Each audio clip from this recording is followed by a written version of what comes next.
ప్రియులారా, మన పరిస్థితి మన పేరుకు తగిన విధంగా ఉండాలి.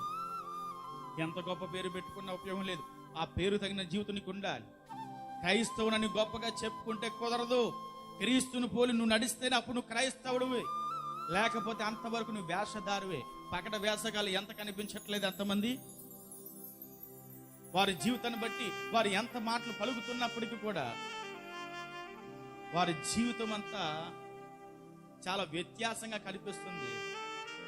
కానీ ఇక్కడ ఎబ్బేజు తన పరిస్థితిని బట్టి ఎవరి వైపు చూశాడంటే దేవుని వైపు చూశాడు. చాలా మంది వారి పరిస్థితులను బట్టి లోకం వైపు చూస్తున్నారు, లోకం వైపు ఆశగా చూస్తున్నారు. ఏదో చేస్తుంది లోకం, ఏదో చెందుతుంది. లోకం ఏమీ చేయలేదండి. నీ పరిస్థితి ఇలాగును దిగజారిపోయిందంటే దానికి కారణము లోకమే.